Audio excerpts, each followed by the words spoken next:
let's begin by reading once again.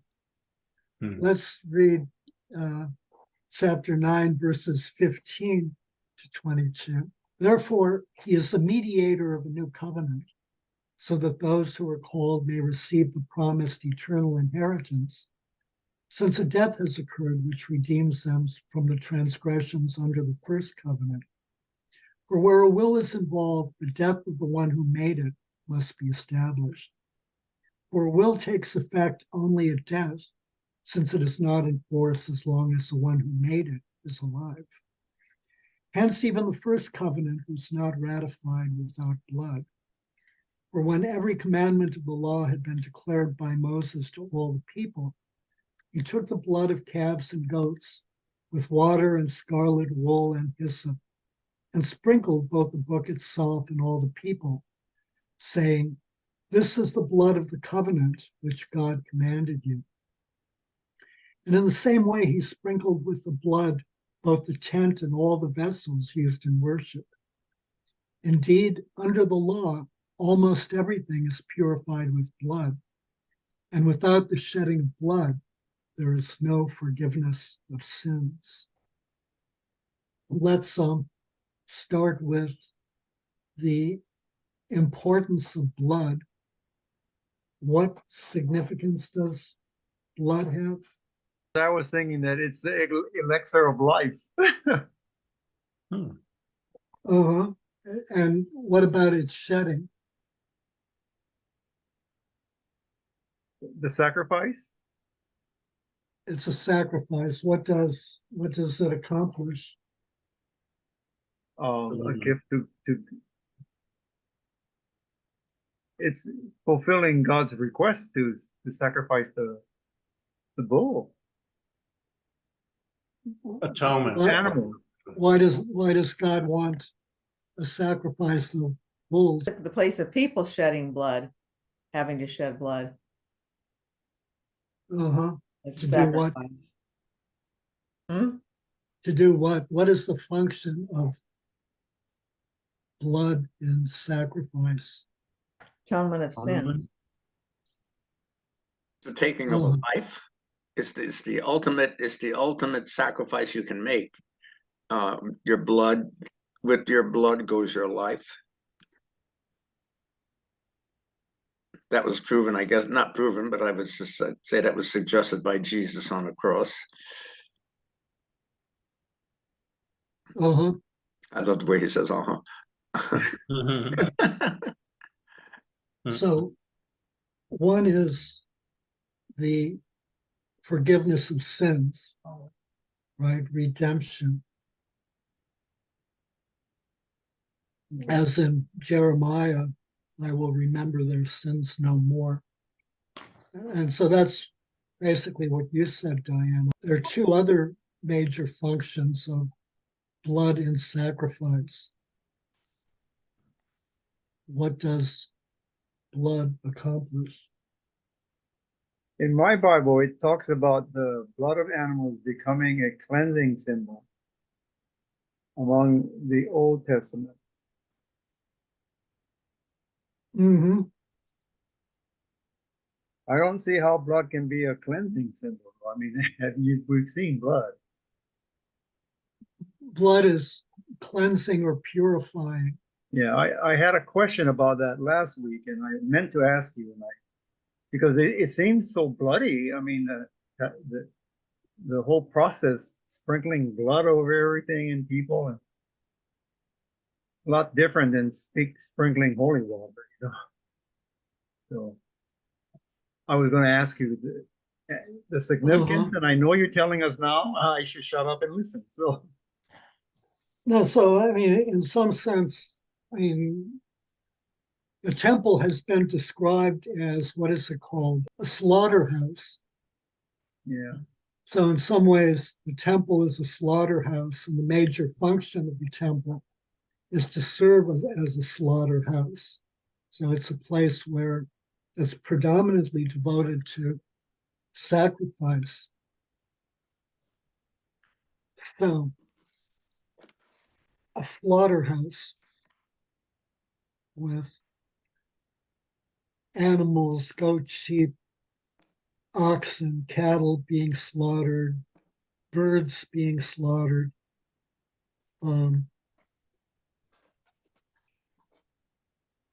So blood as redemptive, blood forgives sins. It only under the old covenant, it only forgives inadvertent sins. There's no mechanism for the forgiveness of deliberate sins. It's purifying in terms of sort of a mind-boggling citation, if I can find it, which addresses, what you're saying, or how can blood be purifying, given that it's, staining and whatever.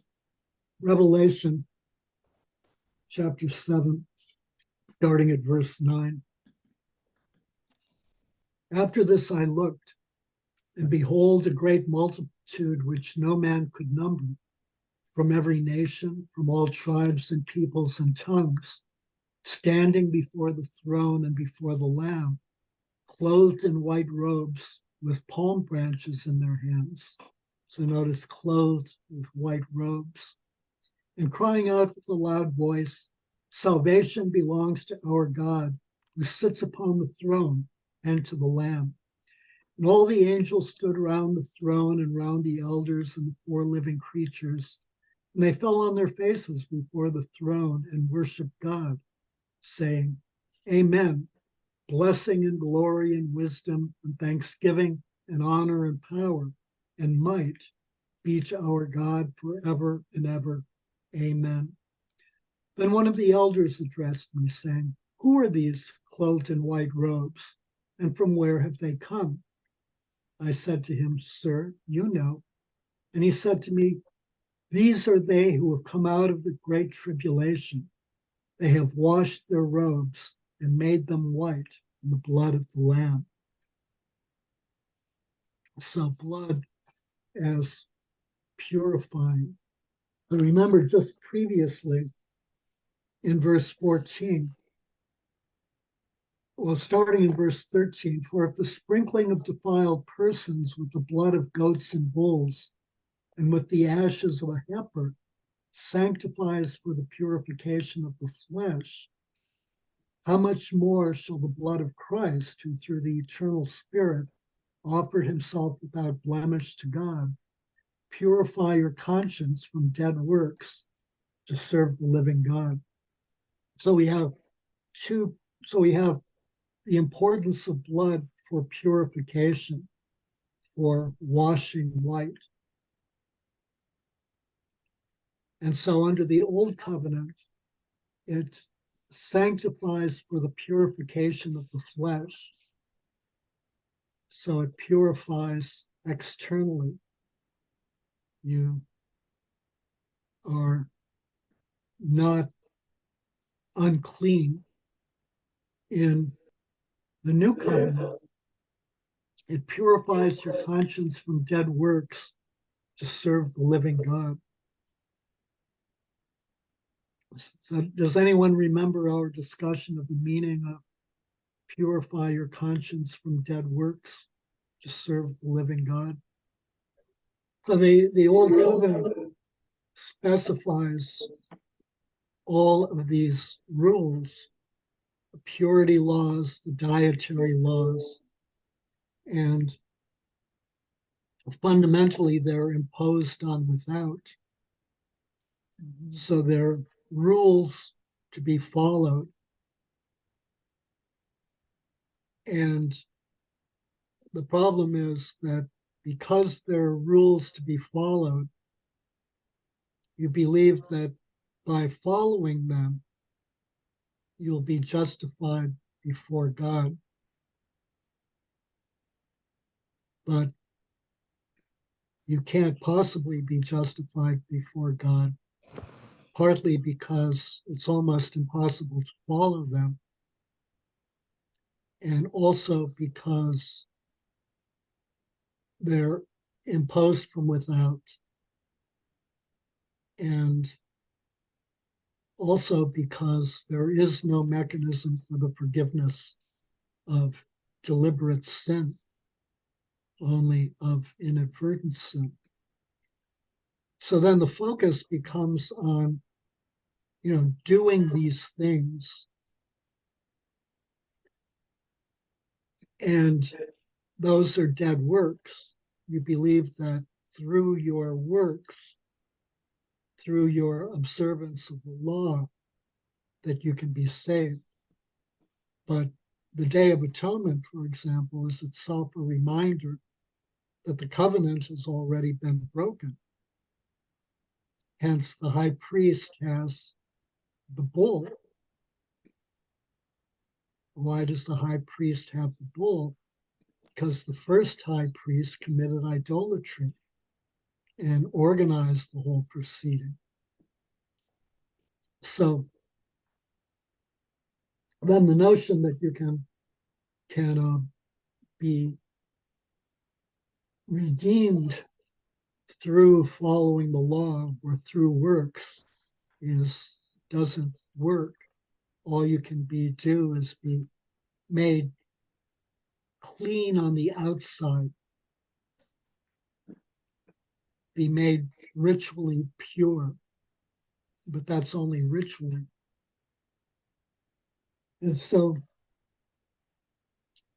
the redemption from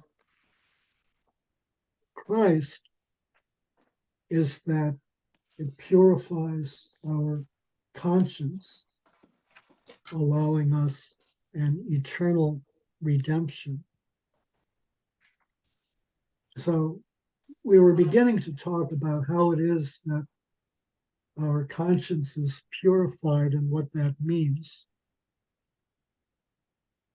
But an important clue from verse 14, to purify your conscience from dead works, to serve the living God.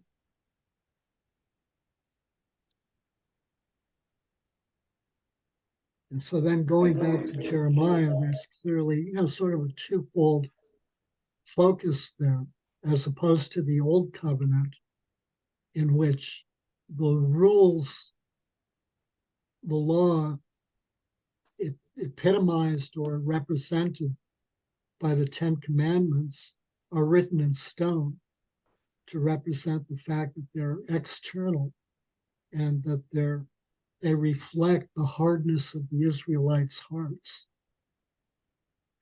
In the new covenant, they're supposed to be written in our hearts.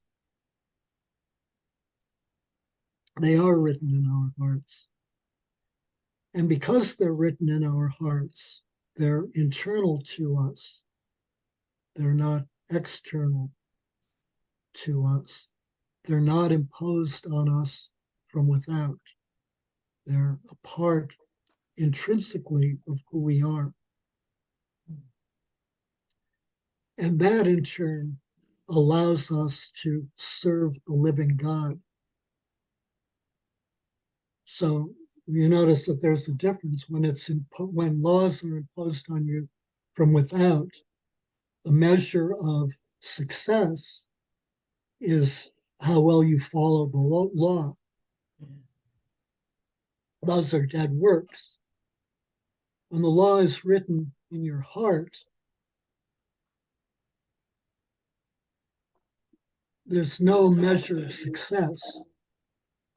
The focus is on God, who has written the law in your heart, who has redeemed you.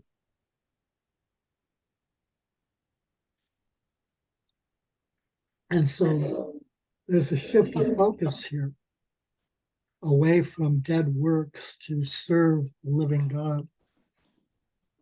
So that's redemption. What else does blood do? So that washes us clean in the blood of the Lamb, which I think is really beautiful. One of the really beautiful images in paradoxical but beautiful images in the book of Revelation, although, I mean, there are very many. So it's redemptive, it's purifying. So the final function of blood, the third function of blood, is that it ratifies. So remember, without blood, there's no covenant.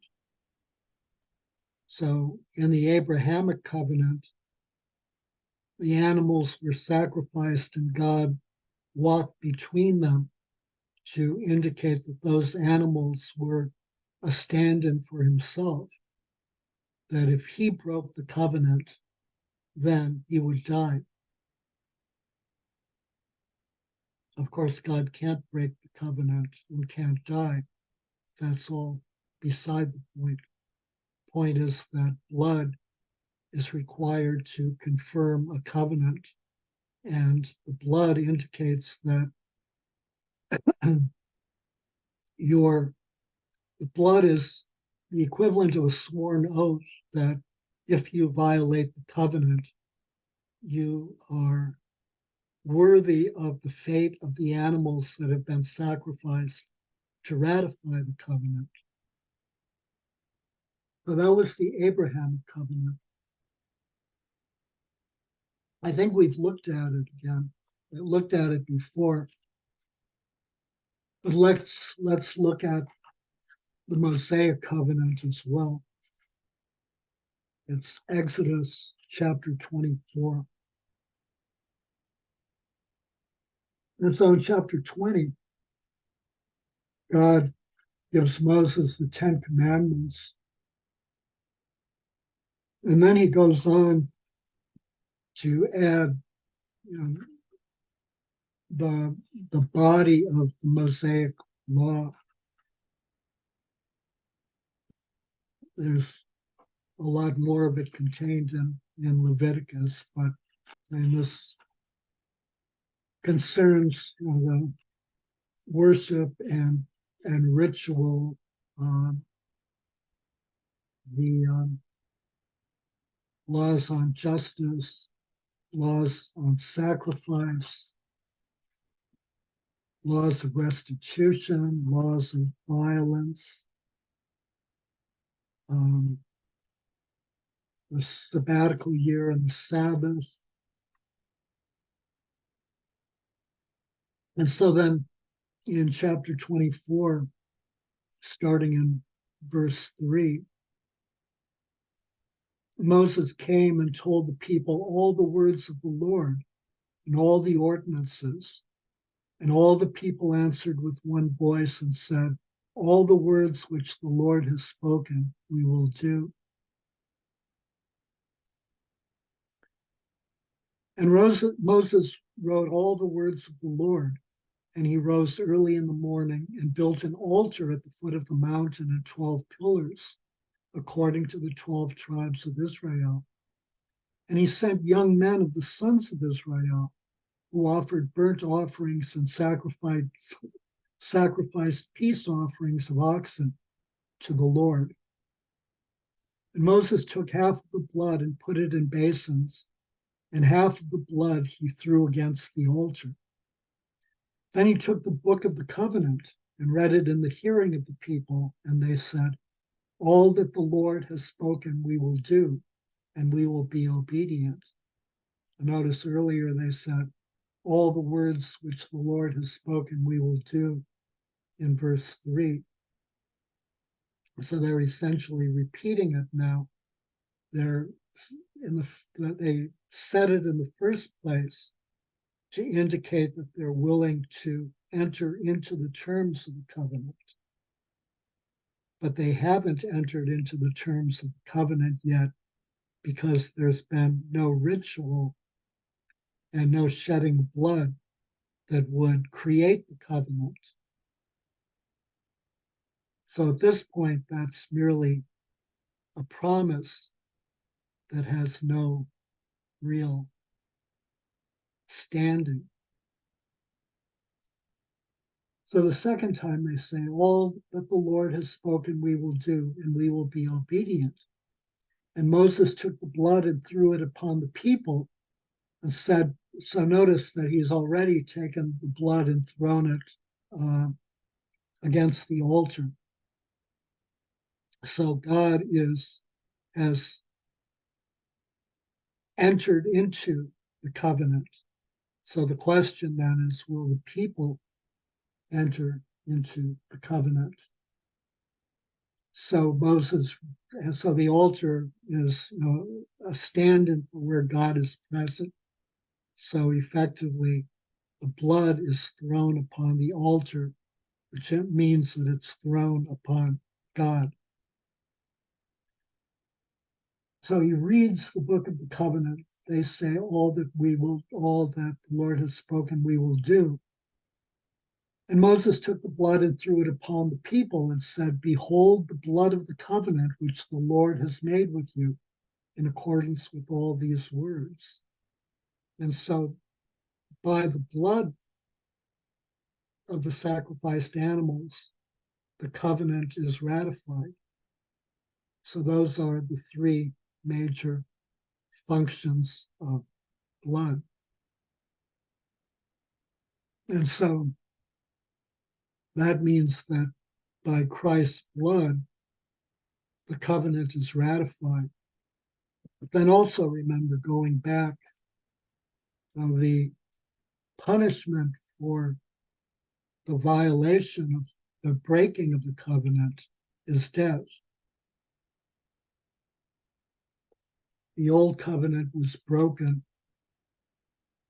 with the golden calf. And in verse 15, the author says, therefore he is the mediator of a new covenant, so that those who are called may receive the promised eternal inheritance, since a death has occurred which redeems them from the transgressions under the first covenant. There's a double significance that the new covenant is ratified by Christ's blood. But Christ's blood also satisfies the requirements stemming from the violation of the first covenant. So it redeems those who violated the old covenant. And because he's Christ as opposed to a sacrificial animal who is an unwilling victim, it redeems those who violate the terms of the new covenant as well. So it's redemptive of both covenants. It purifies and it ratifies the new covenant. If we remember, we just read the account of the ratification of the old covenant in Exodus. But notice he says, for when every commandment of the law had been declared by Moses to all the people, he took the blood of calves and goats with water and scarlet wool and hyssop and sprinkled both the book itself and all the people, saying, this is the blood of the covenant which God commanded you. In the same way, he sprinkled with the blood both the tent and all the vessels used in worship. Does anyone notice any discrepancies between what Exodus says and what the author says, and why those might be significant? Did you leave out the part about the covenant?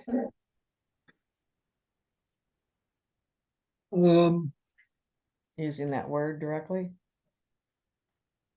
I'm not looking at what you're looking Well, at. no, Moses said, behold the blood of the covenant. So that's actually one difference.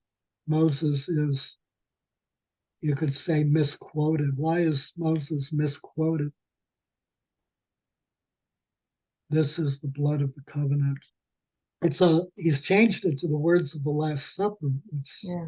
It's a liturgical formula. Implicitly, it points forward to the Eucharist. Mm. So that's one difference. Starting with, he took the blood of calves and goats. The young men sacrificed oxen, no goats. So he added goats to it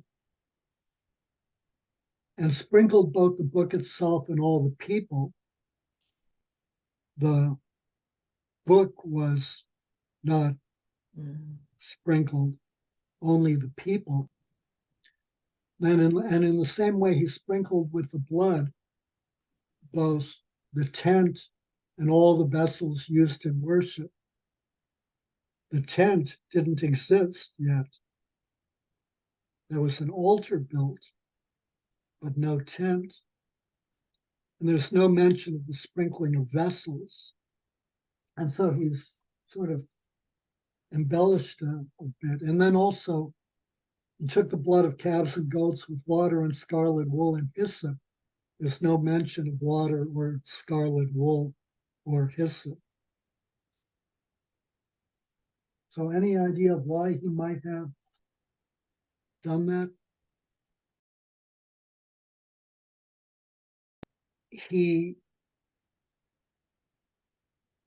is speaking about, sort of one thing, but expanding the scope considerably, often implicitly. So, for example, this is about Moses' tabernacle. And, one of the arguments is that the temple doesn't exist anymore. And and we know that because he's focusing on Moses' tabernacle and doesn't mention the temple. But that's ridiculous. The temple is standing. Otherwise, none of his argument really makes very much sense, because it's at root, it's an apologetic to show Jewish Christians not to return to the old covenant. And at this point, and focusing on the sacrificial system, and in the absence of a sacrificial system, that argument becomes meaningless. So the temple still stands. This is written before 70. So we have tabernacle, but it's also the temple. We have Day of Atonement as the sole focus in many cases, because he doesn't want to conflate it with sort of individual sin, or individuals who commit sin. He wants to focus very clearly on the people of God. So focus on the ritual. In other cases, he wants to focus on the totality of the Mosaic law and the mechanisms for, whatever the law is supposed to accomplish, in drawing members of the Old Covenant, the people of God, closer to God through ratification, redemption, and purification. And so here he's really throwing everything all at once. So he has the tent being purified and not the altar, because the tent, the tabernacle, is sort of much more representative of the Mosaic law. He has water, he has hyssop, he has wool, because those are all used in other purification ceremonies and other purification rituals.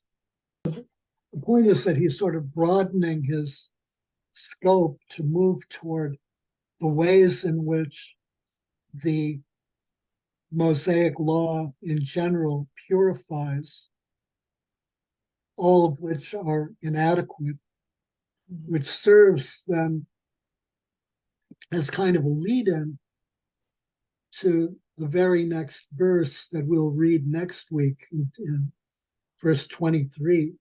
Thus it was necessary for the copies of the heavenly things to be purified with these rites, but the heavenly things with better sacrifices than these.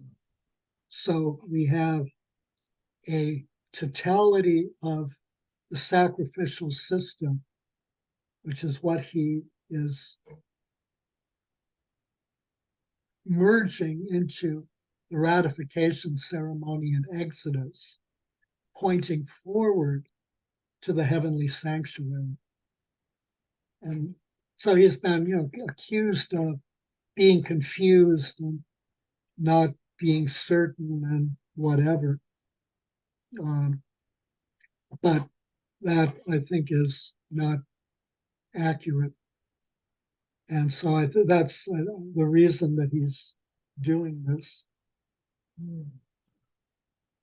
I think that about covers everything. So you're saying the author of Hebrews added things from the sayings in the Old Testament to make it agreeable to the people he was writing the letters to? No, not to make it agreeable. That's it's what it appears to me, because he's adding things that I guess they could distinguish. Well, I mean, he's adding things to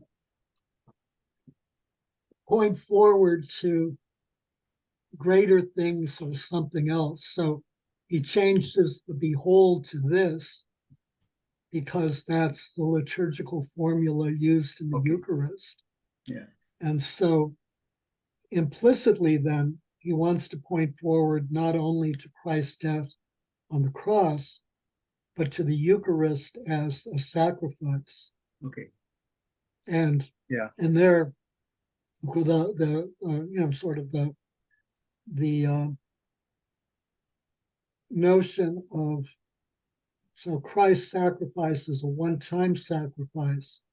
The Eucharist is a representation of the one-time sacrifice, in which we have the great privilege of ourselves joining as a living sacrifice. Okay. And so he's pointing forward to that. That's an important, mechanism for purification and serving the living God. And then for everything else, he wants to change his. So he's here talking about ratification, but he also wants to move beyond ratification to the totality of the liturgy of the ritual under the Mosaic law, because the next step is to move from the totality of that ritual, which he argues is a copy, to the reality or its fulfillment in the heavenly sanctuary. Does that make sense? So he's not really concerned about making anything, sort of agreeable. Okay. He's concerned with developing his theology, which and then he mixes it with exhortation. But the theology should be sufficiently compelling to show Jewish Christians that there is no going back. Okay. And it should be sufficiently compelling to let us know that there's no leaving the faith, that there's nothing to go to or go back from or go wherever other than where we are. Is that clear, Derek? Yeah, it is. It makes it better. Yeah, sure. Then I see he's just not making up things. No, he's not making up things. Yeah. Well, I mean, he certainly came across that way at the beginning. Many people have argued that he was just confused, but being confused. The question is, when you encounter a difference, and it's very legitimate, you should always ask, why has this changed? And is he confused? He doesn't seem like a very confused person. He's really closely woven his argument. It's integrated in multiple ways at multiple levels. So the notion that so anyone can make a mistake, on the one hand, that's certainly true, but on the other hand, this seems to be riddled with them. So he moves from covenant to testament. We've spent 3 weeks on that. He's not moving from covenant to testament. He's consistently focusing on covenant. It's just not translated very well or understood very well. All of these other things, and we've examined the ways in which he's changed scripture when he quotes it. There's a reason for it, and it's legitimate. We've gone over that in the past. There's a reason for this. Those changes are all used in building his argument and developing his argument. So if we focus on that, then it becomes helpful, to understand what he's saying and where he's going, as opposed to, sort of focusing on kind of nitpicky things. And, well, I mean, this guy is a little bit careless. This guy doesn't know what he's talking about. But, none of that is true. And when we do that, we miss the point. And, I think, as we've been studying, I think, and, we've been looking at some of what other people have been saying about Hebrews, there's a good deal of missing the point. And, we shouldn't be missing the point. I have one more. When Christ was sacrificed, then he brought the old covenant, he bridged them to the new covenant. Mm-hmm. So all those Hebrews from the old covenant now are forgiven from their transgression during the breaking of the 10 Commandments. Well, breaking of the covenant. Breaking The of covenant. the right. The covenant is broader than the 10 Commandments. Right, but that's like forgiving the sin. And then Mm-hmm. through all that time before Christ, then all those Hebrews were still in sin. Is that correct? Because I thought the 40 days took care of it. I mean, that becomes Was that 40 years? 40 years they were in the desert. Remember? mm-hmm. They wandered through the desert, and I thought that took care of that transgression that they did against the old covenant. But and they all died. But the old covenant was consistently broken. Hence, the invasions by the Assyrians, by the Babylonians, the constant calls of the prophets to return to Yahweh, to looking at the very first chapter of Isaiah, where God says, "What do I care for the blood of bulls? Purify, cleanse your hearts, and do right." So then he argues, or an implication of his argument then is that the redemption is based on an event in human history.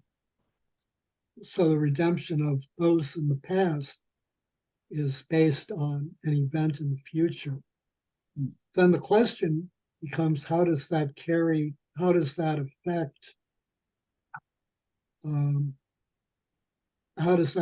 God?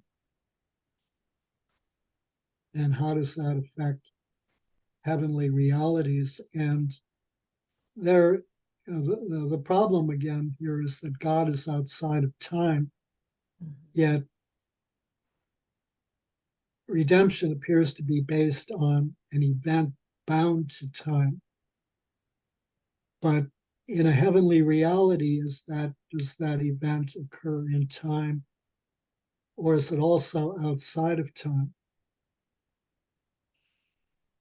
So that's, a mind-boggling question that we really can't answer since we're bound in time.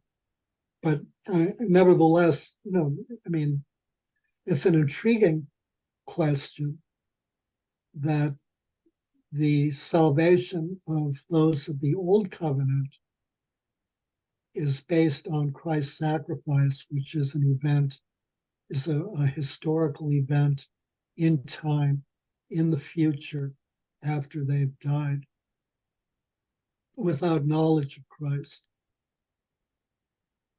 So does that answer the question in a mind-boggling way? Ah, I think it's pretty clear. I think. Okay, that's good. Next week, we'll start the last section of the chapter, 23 to the end of the chapter. Yeah.